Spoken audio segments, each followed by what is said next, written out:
Pessoal, bom dia. Mais uma vez nós estamos aqui para mais uma aulinha nossa sobre os temas da doutrina espírita. E hoje nós vamos fazer uma aula um pouco diferente. O tema da aula de hoje são os espíritos e, para tanto, é necessário que a gente se socorra dos livros da doutrina espírita. Então o tema de hoje está nesse livro aqui, o Livro dos Espíritos, e a gente vai falar um pouquinho a respeito dos espíritos e também alguns detalhes da codificação a respeito desse tema. Primeira coisa é que nós temos que destacar que nós temos dois mundos. O mundo visível, onde vivemos, que é o plano Terra, e o mundo dos espíritos, que muitos chamam de plano astral. O segundo ponto, que é muito importante, todo o aprendiz e todo aquele que inicia na doutrina espírita ter conhecimento, é que o corpo, ou o ser humano, ele é formado de três partes, segundo o Espiritismo. O nosso corpo, o perispírito e o espírito. Então, nessa aulinha nós vamos tratar a respeito única e exclusivamente dos espíritos. Em primeiro lugar, o nosso espírito, ele é eterno e sobrevive a tudo, inclusive após o desligamento do plano Terra, que a gente chama de morte.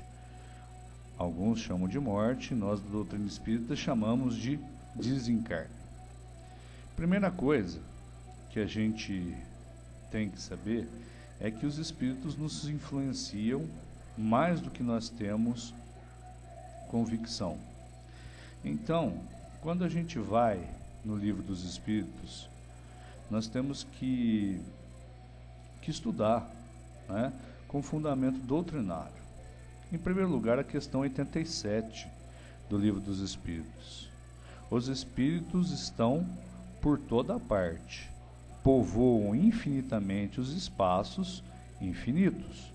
Estão sempre ao vosso lado, observando e agindo sobre vós, sem que os perceberdes, porque os espíritos são uma das forças da natureza e instrumentos de Deus que se serve para a realização de seus desígnios providenciais. Mas nem todos vão a toda parte, pois há regiões interditadas nos mundos menos adiantados. Pois bem, essa é a primeira colocação do nosso mestre Kardec, Os espíritos estão por toda parte, povoam os espaços e estão sempre ao nosso lado. Veja, aqui, quando a gente fala de espiritismo, eu sempre digo que a mediunidade é sintonia.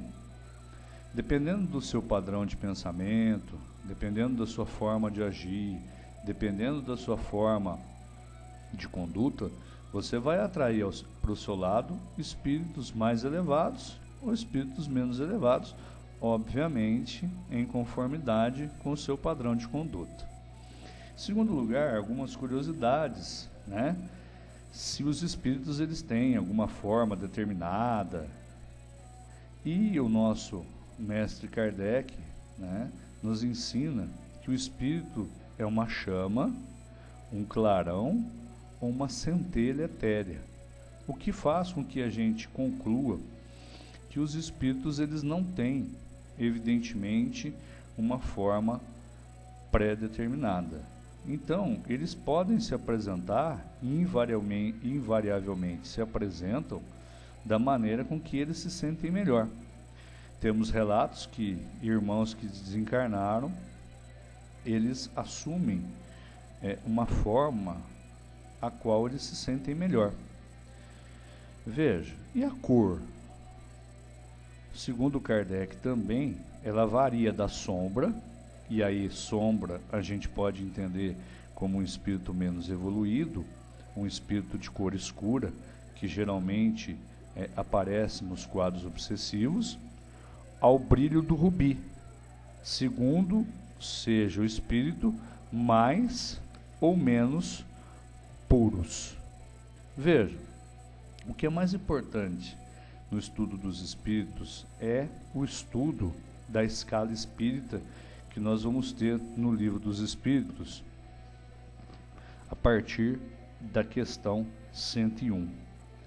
E o Kardec, respondendo essa questão, ele diz que os espíritos eles pertencem, evidentemente, a uma ordem, a uma hierarquia, e essa ordem e essa hierarquia, elas sempre vão ser realizadas através do grau de perfeição de cada um deles.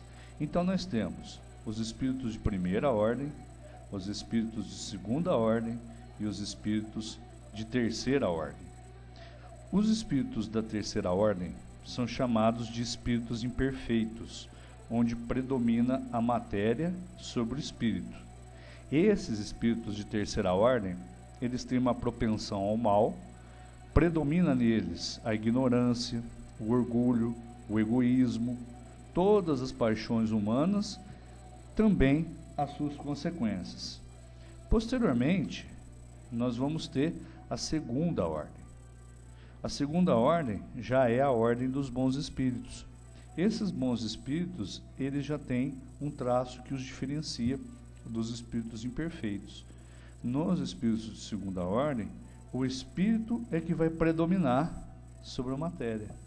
Então, até que os espíritos cheguem à primeira ordem, que são os espíritos puros, aqueles que não sofrem influência da matéria, que eles têm uma grande superioridade moral e intelectual em relação aos espíritos de outra ordem, eles vão progredindo através das sucessivas reencarnações. Então veja, os espíritos são bons ou maus por natureza? Ou eles mesmos se melhoram?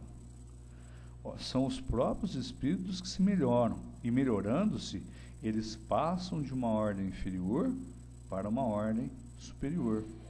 A natureza não dá pulos, a natureza não dá saltos, e a mesma coisa também vai acontecer com os espíritos.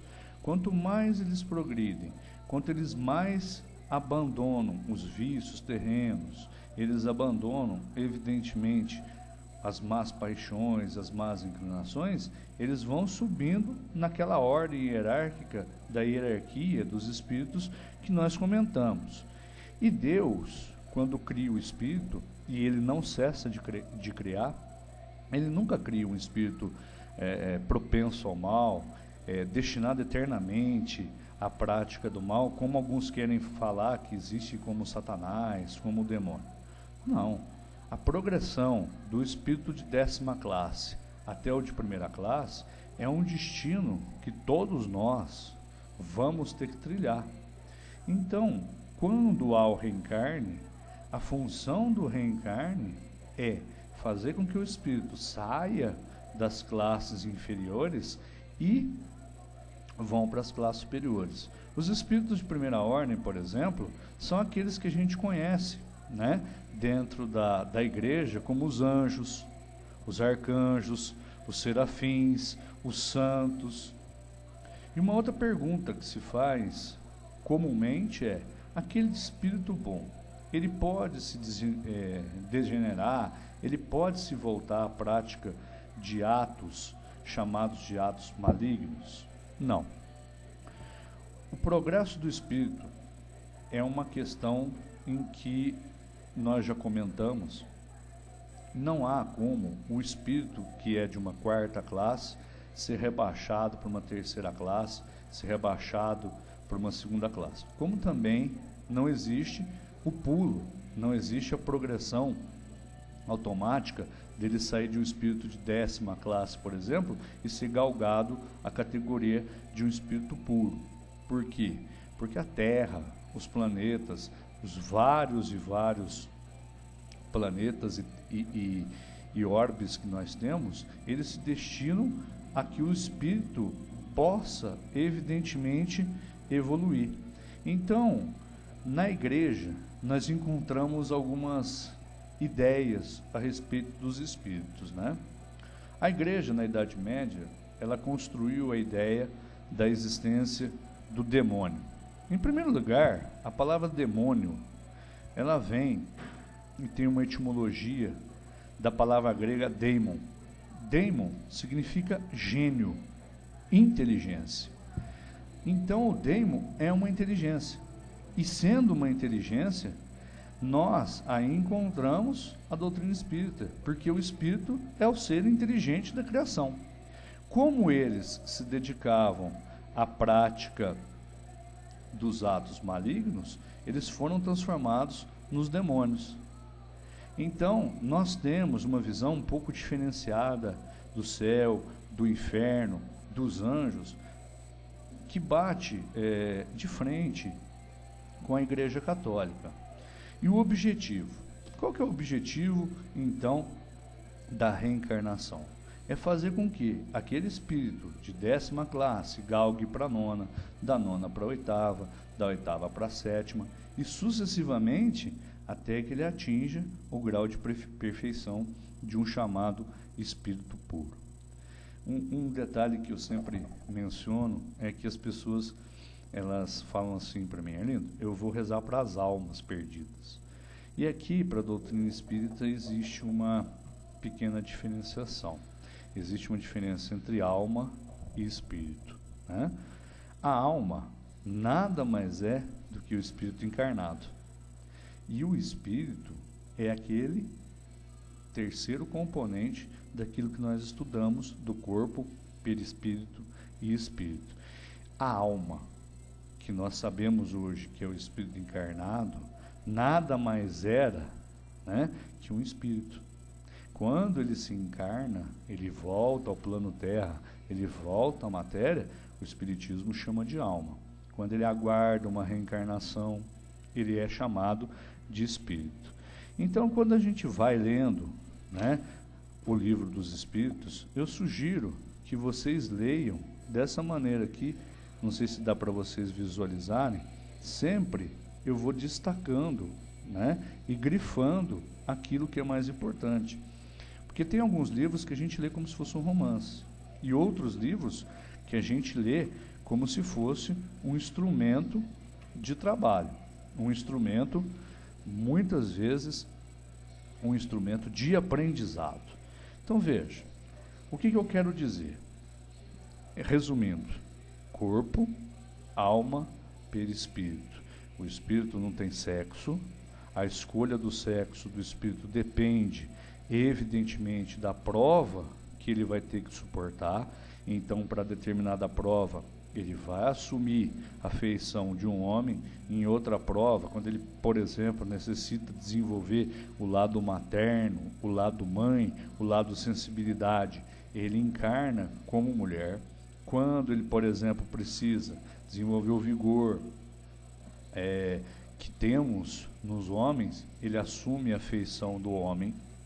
Então a escolha do sexo também vai depender do espírito quando ele deseja e tem afiançado o seu retorno ao plano terra.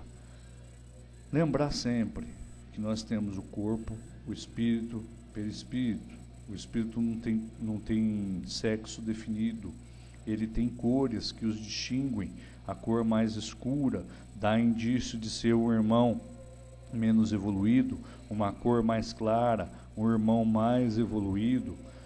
O espírito também assume a forma que bem deseja, e aí nós temos que tomar muito cuidado com a questão da mistificação, com a questão da fascinação, que muitas vezes o espírito, ele toma um corpo de uma personalidade muito importante na história e acaba iludindo, né, o médium. E para terminar, eu sempre tenho uma historinha que eu conto e que foi contada para mim pelo Ambrósio. Eu falei: Ambrósio, eu tenho medo de espírito. E o Ambrósio me disse assim: filho, eu também tinha medo de espírito quando eu era vivo. Então, os espíritos nada mais são do que homens e mulheres sem o corpo de carne. Então, eu queria agradecer mais uma vez e vocês, para complementarem, poderem estudar esse tema no Livro dos Espíritos. Muito obrigado mais uma vez, espero que vocês tenham gostado e até uma próxima, onde eu vou falar da reencarnação. Obrigado, um beijo e que Deus os abençoe.